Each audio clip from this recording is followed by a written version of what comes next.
4 رجب کی ایک اہم تاریخ ہے. میں آپ کو اعلاناً بتا دے رہا ہوں، پورے ہر جگہ پر جو عاملین ہیں، علماء ہیں، 4 رجب کی تاریخ کو صبح سے لے کر شام تک عمل میں مصروف ہوتے ہیں. یہ تاریخ بڑی بااثر تاریخ ہوتی ہے. بریلی شریف میں تو سارے لوگ تعویذ لکھنے میں مصروف ہوتے ہیں. 4 رجب کی ایک خاص تعویذ ملتی ہے، وہ پورے سال بھر پھر دوبارہ نہیں لکھی جاتی. 4 رجب کو اس میں 4 بزرگ ہیں، 4 مشائخ ہیں.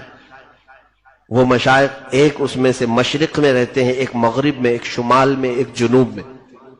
حضرت عبد الکریم، عبد الجلیل، اور ایسے ان کے 4 مشائخ کے نام ہیں.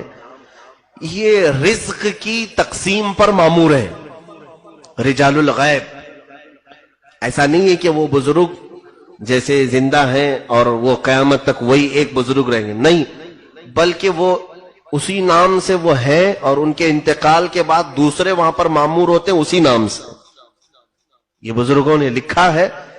یہ چاروں دنیا کے کونوں پر 4 مشائخ جو رزق کی تقسیم پر، رزق تو اللہ ہی دیتا ہے، رزق اللہ ہی دیتا ہے، لیکن تقسیم کے کام اللہ اپنے فرشتوں پر رکھا ہے یا پھر اولیاء کاملین کی دعاؤں پر رکھا ہے. خود بخاری شریف کی حدیث ہے کہ جب تک یہ اہل اللہ زمین پر رہیں گے تمہارا رزق اترتا رہے گا.